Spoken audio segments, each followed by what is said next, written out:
నేను పరిగెత్తి పరిగెత్తి అలసిపోయాను. ఏం కావాలి? నీ ప్రాణం అక్కర్లేదు, నీ ఆస్తి అవసరం లేదు. ఏదో అవసరానికి 2000 అప్పుడైతే ఇలా చంపేపోతున్నాడు జీవాజీ. ఆయన అప్పు తీసుకున్నాడు తప్పించుకుని తిరగాలి కానీ ఆపేసి మీకు అక్కడ పెట్టండి. కొత్త అప్పు ఇవ్వకూడదని. ఇదిగో వెంకీ, కావాలంటే నీకు ఇచ్చిన పాత బాకీ మర్చిపోతాను, నన్ను వదిలే. మీరు మమ్మల్ని వదలనా? మేము మిమ్మల్ని వదలలేమండి. మీ దగ్గర అప్పు తీసుకున్న నిజం మమ్మల్ని నీలా వెంటాడు. అందుకు నన్ను ఎంత ఆడుతున్నారా? నన్ను అంతగా అయిపోలేదు. ఉండి లేదంటే మొత్తం లేకుండా పోతారు. ఇప్పుడు మీకు ఇస్తే జరిగేది అదే. ఇస్తే ఇవ్వండి, లేకపోతే మానేయండి, అంతేగాని శుక్రవారం పూట అశుభ మాటలు మాత్రం ఆడకండి. శుక్రవారం లేదు, శనివారం లేదు, అసలు వడ్డీ వ్యాపారం చేయడం లేదా? జీవాజీ డిస్కషన్స్ అనవసరం. ఇప్పటికి 18,000 ఇచ్చారు, ఇంకో 2,000 ఇస్తే 20,000 రౌండ్ ఫిగర్ అవుతుంది. 2 రోజులు తిరిగి ఇచ్చేస్తాం. వీళ్ళకి ఇప్పుడు దాకా ఇచ్చింది 14,000 కదా, 18,000 అంటాడేమిటి పెచ్చనాయాలు? పడ్డాడు కక్కుర్తాడు. సంగతి వరకు తెలిసి అసలేనయ్యా, ఇదే నేను మీకు ఇచ్చే ఆఖరి అప్పు. మీరు ఇచ్చిన ప్రతిసారి ఇలాగే అంటారు. ఇతనే వచ్చిందని తగలేయకుండా ఊరికే వచ్చింది ఏంటి? అబ్బాయి ఏం లేదండి. జాగ్రత్తగా ఉపయోగించి పైకి రావాలయ్యా. సరే, ఈ 2,000తో 20,000 సంపాదిస్తారు. అదే కూర్చొని ఆలోచిస్తాం. ఆ జీవగాడు ఎప్పటికైనా జీవితంలో పైకి రావాలంటాడు. రోజు ఇంత పైకి వస్తాం తెల్లడికి. రే, మనం దొరికిన వాళ్ళ దగ్గర అప్పు చేసి తాగెత్తనం. ఇలా ఎన్నాళ్ళు పిచ్చే వాళ్ళు ఉన్నన్నాళ్ళు తెలిసిన వాళ్ళందరూ అయిపోయారు, ఇంకెవరు మిగిలారా? అందుకే నేను ఎప్పుడు అంటూ ఉంటాను సర్కిల్ బెంచ్ మని. ఒక రెండో పెంచుకుందామన్నా ఎవడు కోఆపరేట్ చేయట్లేదా? మనం చూస్తేనే జంప్ అక్కడ. అరే వడ్డీ ఎంతైనా పర్వాలేదు, అప్పు ఏంట్రా అంటే ఒకరి ముందు రాడే. ముందుకు వస్తే వాళ్ళు వెనక్కి వెళ్తారని భయం. భయం భయం భయం, ఎక్కడ చూసినా భయం. ఎన్నాళ్ళు భయం?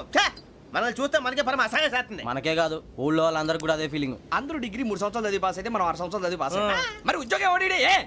ఉద్యోగాలు ఇవ్వక, అప్పులు ఇవ్వక, తాగేది ఎలాగా, బతికేది ఎలాగా? అరే మనం మాత్రం మనుషులం కాదా? మనకి కోరికలు ఉండవా? ఇప్పుడు మనం ఆలోచించాల్సింది అది కాదు, రేపటికి ఎవరిని చంపాలి. కాలనీలో ఎవరు సార్?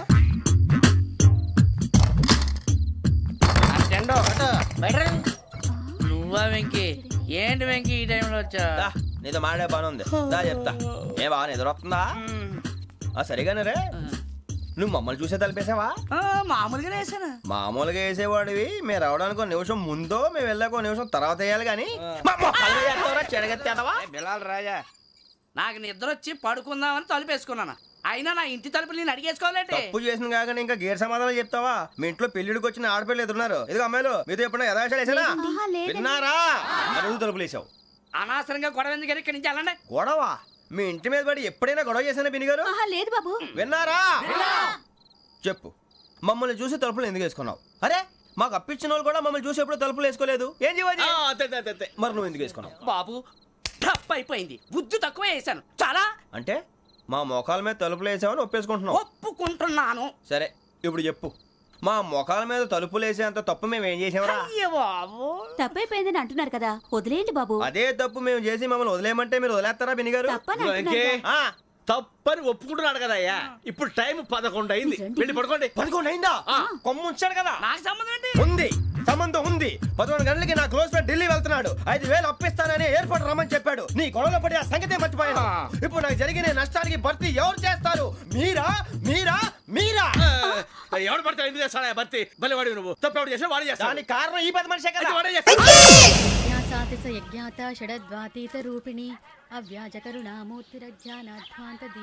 బీరు రమ్ము కలపకూడదు, తలకే పట్టేసింది. ఏంటే చదువుకుంటున్నావా? చదువుకో చదువుకో. దేనైనా వెనక్కి తీసుకురావాలం కానీ పోయిన కాలం వెనక్కి తీసుకురావడం ఎవడి వల్ల కాదు. టైం విలువ గురించి నువ్వు మాట్లాడడం. నువ్వు ఎలా పోతే నాకు ఎందుకులే. ఏమ్మా నీ పూజ అయిందా? తలకే పట్టేసింది, కాస్త మజ్జిగుంటే ఇవే. మా నాయనే అందరూ పొద్దున్నే లేచి టీలు కాఫీలు అడుగుతుంటే నువ్వు మాత్రం మజ్జిగ అడుగుతున్నావురా. కాఫీలు టీలు తాగే స్టేజ్ వాడు ఎప్పుడో దాటిపోయాడు. రాత్రి తాగింది దిగాలంటే మజ్జిగే తాగాలి.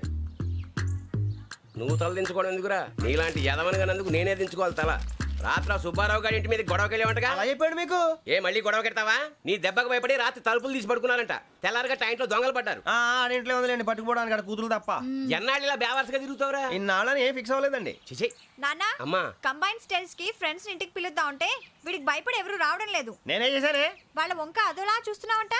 గొప్ప ఫిగర్లని అదోలా చూస్తాను, ఏదో మోహాలు వేసుకొని. చదిగా ఆ గొంతు ఆ వాలకం చూడలేకపోతున్నాను రా బాబు. చిన్నప్పుడు వచ్చి నా అలాగే ఉన్నావు, తెగ ముడిచిపోయారు. ఇప్పుడు నచ్చట్లేదు నాన్నగారు మీకు? నేను యదవలతో డిస్కస్ చేయను. నేను చేస్తాను. మీరు చెప్పదలుచుకుంది ఏమిటో చెప్పండి. ఇంకా చెప్పేదే ఉంది. నువ్వు ఇలా గాలికి తిరుగుతుంటే నేను తిండి పెట్టలేను. నాన్నగారు ఇప్పుడు శుక్ర మహాదశి 4వ పాదంలో ఉంది. నేను ఇప్పుడు ఏం చేసినా కలిసి రాదు. శనిగారు సెంటర్ లో కాసేసి నన్నే చూస్తాడంట. వాడు అలా సైడ్ అయిపోయి నేను ఏదో అవుతాను కదా, మీరు కంగారు పడకండి. ఇవన్నీ ఆ జగదాంబ చౌదరి గారు చెప్పాడా? జేసీ గారిని గాడు గిడు అనకండి బాబు, మీకే మంచిది కాదు. అబ్బా ఊరుకోండి, ఎవరి నమ్మకాలు వాళ్ళవి ఎరా ఇంతకీ ఆ శనిగాడు సైడ్ కి ఎప్పుడు వెళ్తాడంట? నేను పోయా సెంటర్ లోకి రావాలమ్మా. మరి ఆ గురువు సెంటర్ లోకి ఎప్పుడు వస్తాడంటావు? అవన్నీ మనకి తెలుస్తాయి అంటే జేసీ గారు తెలుస్తాయి. నాన్నగారు ఒక 1000 రూపాయలు ఇవ్వండి, దక్షిణ నుంచి అన్ని అడిగేసి వస్తాను. ఎదిగిన కూతురు గుండెల మీద కుంపటైతే నీలాంటి బేవార్స్ కొడుకు క్లైమోర్ మైన్స్ లాంటి వాడు చీదరిదుడా. ఆ జేసీ గారు పోయాక వీడు నేను అమ్మ నువ్వే ఫీల్ ఓకే. ఆయన కావాలని అంటున్న మాటలు కాదు, ఆయన దేవుడు. కానీ ఆ శనిగాడు ఆడి కాన్సన్ట్రేషన్ అంతా నా మీదే పెట్టేశాడు. మరి ఇప్పుడు ఎలాగరా నాన్న? ఆ పని మీద డబ్బులు అడుగుతుంటే ఆయన ఇసుక్కుంటున్నాడు. పోనీ నువ్వేనా ఇవే? నా దగ్గర కూడా లేవురా. తెలుగు భాషలో నాకు నచ్చని ఒకే ఒక్క పదం లేదు.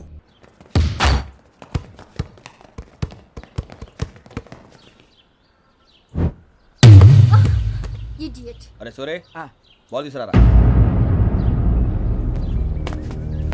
సారీ ఏదో బాలి బాస్కెట్ బాల్ మాలాంటి వాళ్ళు ఆడాలి. మీలాంటి మాసన కొడుకులు ఆడితే ఇలాగే ఉంటది. ఇలాగే ఇలాగే ఇలాగే ఉంటది. అమ్మాయిల ముందు ఫోర్స్ కొడతావా? ఆహా అయితే నిన్ను కొడతా.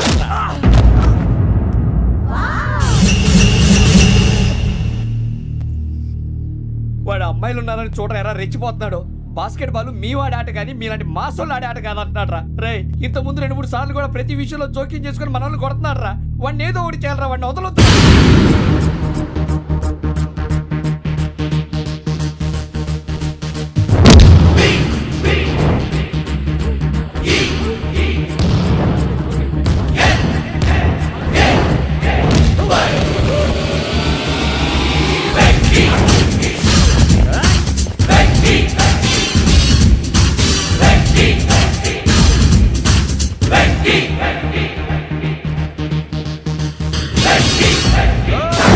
ఆడపిల్లలంటే ఎవరికైనా దెబ్బ తగిలితే అయ్యో అంటారు, మీకేమో ఎవరైనా కొడితే కామెడీ. కొట్టినోళ్ళు మీ దృష్టిలో హీరోలు. ఇప్పుడు నేను పచ్చడిగా కొడేస్తాను, నేను హీరోని అయిపోతానా? అయిపోతానా? ఏంట్రా రెచ్చిపోతున్నావు? మాకు ఛాన్స్ ఇవ్వా? అసలు వచ్చిందే నీకోసం. మా ఓటు బ్యాక్గ్రౌండ్ తెలియక ఆడమే చేసావు. ఇప్పుడు నీకు అప్పుడు అయిపోతున్నా రే. వాడి బ్యాక్గ్రౌండ్ సరే, అసలు నీ బ్యాక్గ్రౌండ్ ఏంట్రా? నాకు సెపరేట్ బ్యాక్గ్రౌండ్ అంటూ ఏం లేదురా. నేను ఎక్కడ నిలబెడితే అదే నా గ్రౌండ్. అంత పొడింగువా? తెల్దా?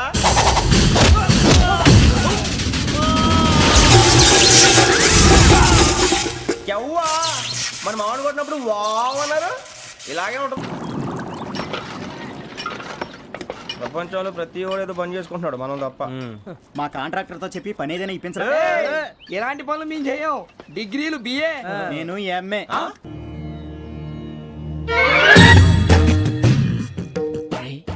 కళ్ళు మూసుకునే ఉన్నాడు, కొంపదీసి నిద్రపోతున్నాడేంటి? ధ్యానం. కళ్ళు మూసుకొని ఎవరినో కాంటాక్ట్ చేస్తున్నారు. అవునా? అబ్బా రామ్ ప్రసాద్, నీకు నిజం చెప్పాలంటే బాధగా ఉంది, కానీ చెప్పక తప్పదు. ఎందుకంటే అది నిజం కాబట్టి. Correct sir, correct. ఏంటి సార్ అది? నీకు 40 ఏళ్ళు వచ్చే వరకు కష్టాలు తప్పవు. గురుజీ, అవి మామూలు కష్టాలు కావు, అష్ట కష్టాలనే చెప్పాలి. ఉదాహరణకు అవి ఎలా ఉంటాయంటే, దొరక్క నీకు ఫుడ్ దొరికితే అది నీ నోటికందే లోగా నీ కాలో నీ చెయ్యో తగిలే మట్టిపాలైపోతుంది. నీ వాకలికి తట్టుకోలేక అప్పు కోసం ఎండను పడి వెళితే అక్కడ తాళం వేసి ఉంటుంది. మరో కఠోరమైన నిజమేమిటంటే, నీ దరిద్రాన్ని చూసి భరించలేక నీ భార్య లేచి వెళ్ళిపోతుంది. ఒక్కతేనా ఎవరితోనన్నా? తప్పు.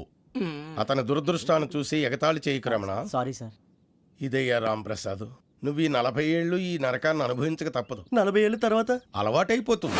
ఇక నువ్వు వెళ్ళొచ్చు. ఏమో వెంకటేశ్వరరావు, కులాసైనా రమ్మన్నారట. నీకు శుభవార్త చెబుదామని పిలిపించాను. ఏంటి గురుజీ? నీకు శుక్రమహాదశ ప్రారంభం అవబోతుంది. అంటే శనిగా సెట్ అయిపోయినట్టేనా? ఆల్మోస్ట్ అయిపోయినట్టే. మీరంతా టోపీలు పెట్టుకునే ఉద్యోగాలు కూడా చేసుకుంటారు. ఇప్పటిదాకా మేమందరికీ టోపీలు పెట్టాం కానీ మాకు మేమే టోపీలు పెట్టుకుంటాం ఎప్పుడు అనుకోలేదు గురుజీ. అదే విధి. మరి ఇప్పుడు బిల్ల బంటోతు నుంచి బీట్ కానిస్టేబుల్ వరకు అందరికి నెత్తిమి టోపీలు ఉంటాయి. అందులో ఏ ఉద్యోగమో? ఎస్ఐ గారు కూడా టోపీ పెట్టుకుంటారు తెలదా? ఏది మన చదువులకు ఎస్ఐ ఉద్యోగాలు ఇస్తారేంటి? గ్రహాలు శాసిస్తున్నప్పుడు చదువులతో పని లేదు. ఏబిసిడీలు చదివినా చాలు మీ జీవితాలు విచిత్రమైన మలుపులు తిరుగుతాయి. మీకు విపరీతమైన ఫాలోయింగ్ వచ్చేస్తుంది. మీరు చాలా ఫేమస్ అయిపోతారు. వింటానికి చాలా బాగుంది. ఇప్పుడు మమ్మల్ని ఏం చేయమంటారు గురూజీ? ఏమీ చెయ్యదు, వెయిట్ చేయండి. కాలం కలిసి వస్తే అదృష్టమే మిమ్మల్ని గేలం వేసి పట్టుకుంటుంది. అంతవరకు వెయిట్ చేయండి. వెయిట్ చేసి కొంచెం వెయిట్ కూడా పెరిగింది. అయినా పర్వాలేదు, వెయిట్ చేస్తాం. అందాక ఏ అప్పు సపోర్ట్ చేసుకుని తాగుతాం, బ్రతుకుతాం అన్నట్టు. అప్పు అంటే గుర్తొచ్చింది, అప్పు మీద మీ అభిప్రాయం ఏంటి గురూజీ? ఏంటరా ఇంత నుంచి మీకు ఎదుగుతున్నాను రా. ఇక్కడేం చేస్తున్నారు? ఏ మన టైం బాగుందిరా. ఎవడన్నా అప్పిస్తున్నాడా ఏంటి? కాదురా, ఉద్యోగాలు ఇస్తారమ్మన్నాడు. గురూజీ చూసారా, చౌదరి గారు చెప్పింది నిజమే. మరి శుక్రమాదేశ్ మొదలైంది. ఇంతకీ ఎవరా మహానుభావుడు? నమస్కారం. అయినా నేను చెప్పింది. ఆహా, సాక్షాత్ ఎంప్లాయ్మెంట్ ఎక్స్చేంజ్ నడుచుకుంటూ వస్తున్నట్టు ఉంది. పదండి పట్టేద్దాం. నమస్కారం సార్. నమస్తే. వీలే సార్ మా ఫ్రెండ్స్. నమస్తే. నేను చెప్పానుగా, భగవాన్ గారు. ఆహా, పేరులోనే దేవుడు ఉన్నాడు. లోపల కూడా పాజిటివ్ థింకింగ్ ఎక్కువ. ఇంతకీ మీరు ఇండియానా చైనీసా? India sir. మా ఫేస్ చూస్తారు అనిపించలేదు మీకు? భలే కామెడీ ఫీల్ ఉన్నాడు. నేను అడిగేది ఇండియన్ రెస్టారెంటా చైనీస్ రెస్టారెంటా అని. నేనేది ఓపెన్ గా డిస్కస్ చేయను కదా. పేరు చూసుకుల్లో డిస్కషన్ పెడతాడు అనుకుంటే వీటేంట్రా హోటల్ అంటున్నాడు. బాబు ఎట్ ఫీల్ అవుతున్నాడు. అంతా మీ ఇష్టం ఉంటున్నాడు సార్. ఫస్ట్ చైనీస్ రెస్టారెంట్ కి వెళ్దాం. నెక్స్ట్ అక్కడ డిసైడ్ చేద్దాం. చాలా ఇబ్బంది పడుతున్నట్టున్నారు. నువ్వు చేత్తో తినే బాబు. నేను జనరల్ గా చైనీసే ప్రిఫర్ చేస్తాను. ఫ్యాట్ కంటెంట్ తక్కువ ఉంటది కదా. రేపు నుంచి మేము కూడా ఇదే ఫాలో అవుతాం. ఎంతకీ మీకు స్టీల్ ప్లాంటా, షిప్ యార్డా, ఏషియాడా, జింక, బంకా? బంకా, హెచ్పిసిఎల్. ఇవన్నీ దేనికి సార్? దేనికేంటి? ఉద్యోగం చేయడానికి. మీకు ఎందులో కావాలో చెప్పండి. నేను అమలపోతున్నారా? ఏంటయ్యా డిస్కషన్స్? మాకు నీ ఛాయిస్లు ఉంటాయి అనుకోలేదు. మీరు సడన్ గా జింకు బంకు అంటే సింక్ అవడానికి కొంచెం టైం పట్టింది. అదే అదే జేసీ గారు టోపీలు పెట్టుకుని ఉద్యోగం అన్నారుగా. వీటిలో టోపులు పెట్టుకునే జాబ్లు ఎక్కడ ఉన్నాయండి? అన్నిటిలోనే ఉంటాయి, వాటిలో కూడా ఉంటాయి.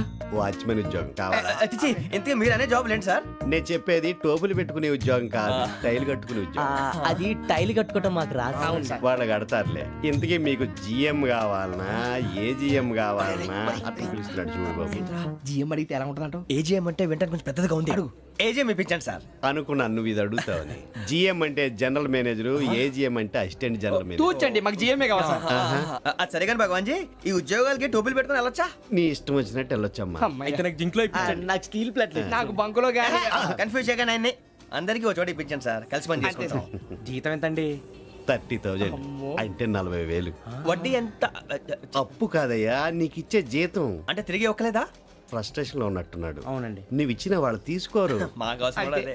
అంతేకాదు ప్రతి నెల గ్రాట్యుటీ, పిఎఫ్, సిఎఫ్. బియ్యం కూడా సార్? ఏ నువ్వు యాక్ట్ చేస్తావా? భగవాన్ జీ, మీరు ఇదంతా ఎందుకు చేస్తున్నారు? ఊరికే మాత్రం కాదు, నేను మంచోడని చెప్పి నా కారు పెట్రోల్ లేకుండా వెళ్తుందా? వెళ్దాం. నేను ఇచ్చుకోవాల్సినవి ఉంటాయి కదా. ఇలా చూడు, అందుకని ఉద్యోగానికి వాళ్ళ ఆకారం తీసుకుంటా. మా గెటబుల్ చూసి మీరు అపార్థం చేసుకుంటున్నారు. మాకంత పొజిషన్ లేదండి బాబు. పోనీ నలుగురు కలిసి ఉద్యోగం చేసుకోవచ్చా? మీ దరిద్రం నాకు అర్థమైంది. మీ నలుగురు కలిసి ఓ 1,00,000 రూపాయలు ఇవ్వండి చాలు. నేను నమ్మనరా, డబ్బుల విషయంలో అసలు నమ్మను. నాన్నగారు మీరు అలా అంటాం భావ్యం కాదు. ఏదో జేసీ గారి సిఫార్సు వల్ల శని గారు సైడ్ అయ్యి శుక్రవారం మొదలైంది. ఉద్యోగం దానంతటి అదే వెతుకుంటూ వచ్చింది. అందుకని ఇంకేం కావాలో చెప్పండి. స్టీల్ ప్లాంట్ లో జిఎం అని పెద్ద పోస్ట్ అమ్మా. జీతం 30,000, నెల నెల ప్రమోషన్లు, సిఎఫ్లు, డిఎఫ్లు, పిఎఫ్లు, బిఎఫ్లు. ఇవన్నీ నువ్వు చదివిన చదువుకే? అబ్బాబే, దీనికి చదువుకి సంబంధం లేదండి. చెప్పాను కదా, శుక్ర మహాదశ. అది దాని పవర్ అనుకోండి, ఎఫెక్ట్ అనుకోండి. ఈ రోజుల్లో కూడా గ్రహాలు అబ్బా ఏంటండి వాడన్న ప్రతిదాన్ని ఇలా కొట్టి పడేస్తారు. చిన్నప్పటి నుంచి లక్షల పోస్ట్ చదివించారు. అమ్మా నువ్వు లేని పోనీ పెట్టుకో. లక్షలు ఎక్కడైనా ఊరుకోరా, మాట వరుస కనాలి. ఒక 25,000 ఇస్తే వాడి జీవితం సెటిల్ అయిపోతుంది అంటున్నాడుగా. అంతగా ఆలోచిస్తారేంటండి? అమ్మా నాకు ఉద్యోగం రాగానే మీ అందరూ స్టీల్ ప్లాంట్ షిఫ్ట్ చేస్తానే. ఓకే, నువ్వు చెప్పేదంతా కరెక్టేనా? నాన్నగారు మీకు అంత అనుమానం అయితే ఇవ్వకండి. సర్లే, ఇప్పటికిప్పుడు అంత డబ్బు అంటే కష్టం కానీ నా కెనటిక్ హోండా అమ్మాలి. నాకు తెలుసు మీరు ఆ నిర్ణయం తీసుకుంటారని, అందుకే పార్టీని పట్టుకొచ్చాను. బయట వెయిటింగ్.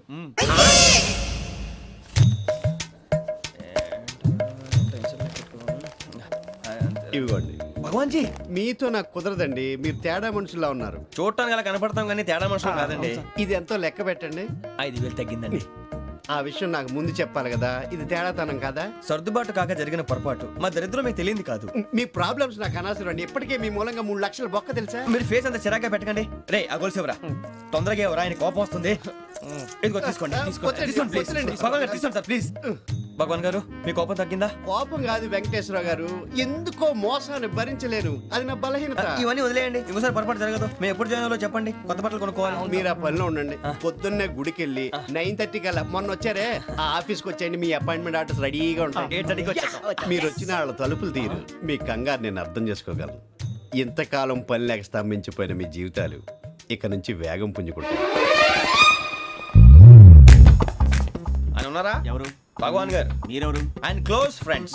సరే లోపల రండి. పదా సార్ వీళ్ళు భగవాన్ క్లోజ్ ఫ్రెండ్స్ అంటారు. సరే నువ్వు వెళ్ళి నేను మాట్లాడతా. సార్ మీరంతా భగవాన్ స్నేహితులా అవును, అలాంటి స్నేహితులు ఉన్నందుకు గర్వపడుతున్నాం. సరే, ఏంటి సంగతి? ఏముంది, మా అపాయింట్మెంట్ ఆర్డర్ చేస్తే పట్టుకులు చేరిపోతాం. ఈ రోజు గురు పౌర్ణమి, మంచి రోజు. అపాయింట్మెంట్ ఆర్డర్ ఏంటి? మీకు అందాల్సిన నీకు అందనట్లేదు. ఏంటది? ఏంటంటావేంటి? ఒక్కోడు 25,000 ఇచ్చాం. భగవాన్ గారి హెల్పింగ్ నేచర్ కాబట్టి తక్కువ రేటుకి ఒప్పుకున్నాడు. ఇంతకీ ఇది ఏ ఆఫీసో మీకు తెలుసా? తెలుసుకోవాల్సిన అవసరం మాకు లేదు. కానీ చెప్పాల్సిన అవసరం మాకుంది. యాంటీ కరప్షన్ బ్యూరో, అంటే అవినీతి నిరోధక శాఖ. లంచం తీసుకోవటమే కాదు, ఇవ్వటం కూడా నేరం. మీ భగవాన్ గారు ఒక 420. మా బాబుకి ఎన్ని తిట్లు వచ్చిన విషయం నిన్నే తెలిసింది నాకు. ఇంతవరకు మా బాబు నా ఒట్టుమే చేయలేదని మీ అందరితో గర్వంగా చెప్పుకునేవాడిని. First time man handing record 5,000 తక్కువే నా గోల్ చెలుగు లాగేస్తున్నాడు. అంతే.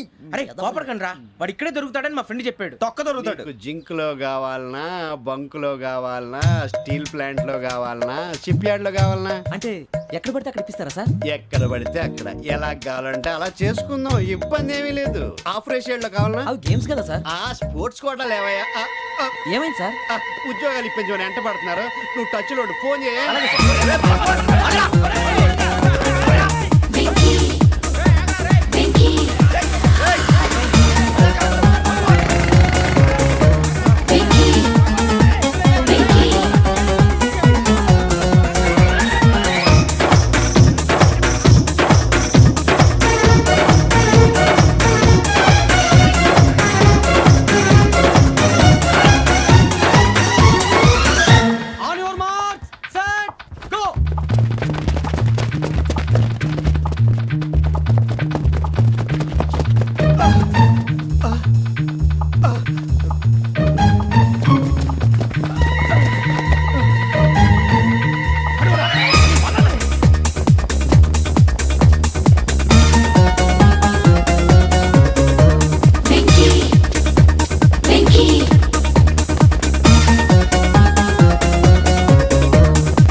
అవును సార్.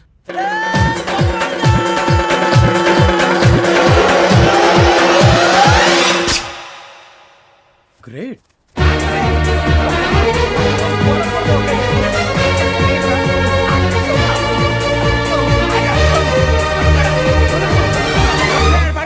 మీ నలుగురు సెలెక్ట్ అయ్యారు. దేనికి? ఎస్ఐ సెలక్షన్స్ లో మీరు ఫిజికల్ టెస్ట్ అన్ని పాస్ అయ్యారు.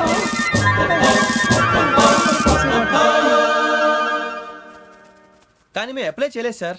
అప్లై చేయలేదా? చేయి వదలకండి సార్, కాలు పట్టుకోవాల్సి వస్తుంది. రాగరాకు వచ్చిన అవకాశం. సరే, మీరంతా డిగ్రీలు పాస్ అయ్యారా? ఎప్పుడో. ఓకే, ఇప్పుడు అప్లై చేయండి. Thank you sir. నేను మేనేజ్ చేస్తాను. Thank you sir. మీరు రిటర్న్ టెస్ట్ ప్రిపేర్ అలాగే అవ్వండి. సార్. All the best. రేయ్, ఈ పరీక్షల్లో సమాధానాలని ఏబిసిడ్యూల్లోనే ఉంటాయి. ప్రతి ప్రశ్నకి 4 ఏదో ఒకటి కరెక్ట్ ఆన్సర్. ఏది కరెక్టో మనకు తెలియదు కదరా. నీకు ఏబిసిడ్యూల్ తెలుసు కదా? తెలుసు. అయితే కళ్ళు మూసుకుని 4 ఏదో ఒకటి రాసుకుంటూ పోతాం. మన అదృష్టం బాగుండి అవి కరెక్ట్ అయితే పాస్ అయిపోతాం. ఎస్ఎల్ కూడా అయిపోతాం. వారిని ఏబిసిడీలు వస్తే ఎస్ఐలు అయిపోతాం అని తెలిస్తే నాన్న కష్టాలు పడి డిగ్రీలు చేసేవాళ్ళం కాదు కదరా. రెడీ, స్టార్ట్ చేద్దాం. నీ ఇష్టదేమో ఆంజనేయ స్వామి. వేసుకో. నీ ఇష్ట పొలిటీషియన్ వాజ్పేయి.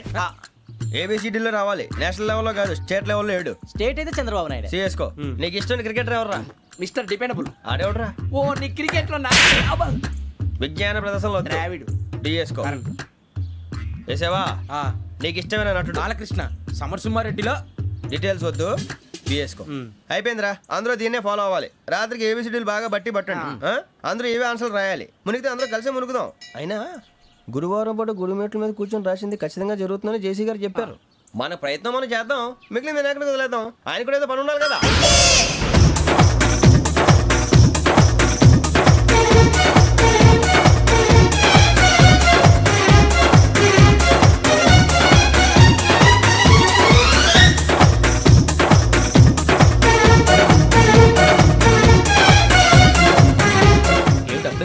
మేము దేవుడిని నమ్ముకున్నాం, అందుకే ఫాస్ట్. వాళ్ళని నమ్ముకున్నారు, అందుకే లేట్. అర్థం కాల.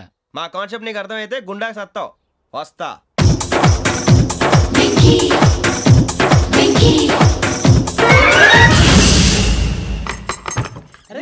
అరే మనం అనుకున్నదంతా అయిపోయిందిరా. పొద్దున చిరా తెప్పించకండి. ఎవరు పోయారు? నీ దరిద్రం పోయింది. నువ్వు ఎస్ఐ ట్రైనింగ్ సెలెక్ట్ అయ్యావు. అన్న తండ్రి నేనే నమ్మలేదు, వాళ్ళు నమ్మారు. నాన్న నోరు తెరవరా. వాడు ఇంకా మొహం కడుక్కోలేదమ్మా. వాడికి ఏం కొత్త కదమ్మా, నువ్వు పెట్టవే. అమ్మా చాలా సంతోషంగా ఉంది. ఈ సంతోషాన్ని వెంటనే చౌదరి గారితో పంచుకోవాలి. డేయ్, ఎవడన్నా సంతోషాన్ని కన్నవాళ్లతోటో కట్టుకున్న దాంతోనో పంచుకుంటాడు. నువ్వు మాట్లాడితే దరిద్రుడు జేసీ గారితో. నాన్నగారు మీకు 1,00,000 సార్లు చెప్పానే అనొద్దని. నేను ఈ రోజు పొజిషన్కి వచ్చానంటే ఆయనే కారణం. జగదాంబ చౌదరి గారు అంటే దైవాంశ సంభూతుడు. అయితే వెళ్ళి అదే వెళ్ళి ఆయన కాళ్ళమివ్వడు. మీరు మామూలు మనుషులు కాదు స్వామి. టోపీలు పెట్టుకుని ఉద్యోగాలు వస్తాయన్నారు, అలాగే జరిగింది. ఏపీసీడీలు వస్తే చాలన్నారు, చివరికి వాటిలతోనే ఉద్యోగాలు తెచ్చుకున్నాం. ఇందులో నాదేముంది? మీ గ్రహాల మూమెంట్ అలా ఉంది. అలా అనకండి, ఆ గ్రహాలు అలా మూవ్ అయ్యేలా చేసింది మీరే. వెంకీ, ఈ ప్రయాణంలో నీకు ఇంకో ప్రయోజనం కూడా ఉందయ్యా. వీళ్ళందరూ ట్రైన్ యాక్సిడెంట్ లో పోతారా స్వామి? కాదయ్యా, ఈ ప్రయాణంలో నీకు అందాల రాశితో పరిచయం ఏర్పడుతుంది. ఆ పరిచయం ప్రణయంగా మారి వివాహానికి దారితీస్తుంది. స్వామి మాకు పొజిషన్ లేదని ఊళ్ళో లేడీస్ అందరూ చాలా చీప్ గా చూస్తున్నారు. ఎలారా బాబు అనుకున్నాను. చల్లటి వార్త చెప్పారు. మరి మాకు నీకింకా కొంతకాలం బ్రహ్మచర్యం తప్పదు. వీళ్ళకి ఇప్పుడు అప్పుడే తొందరగా ఉందిలేండి. మేము బయలుదేరుతాం స్వామి. మిక్సెల్ టచ్ లో ఉంటాం. శుభం.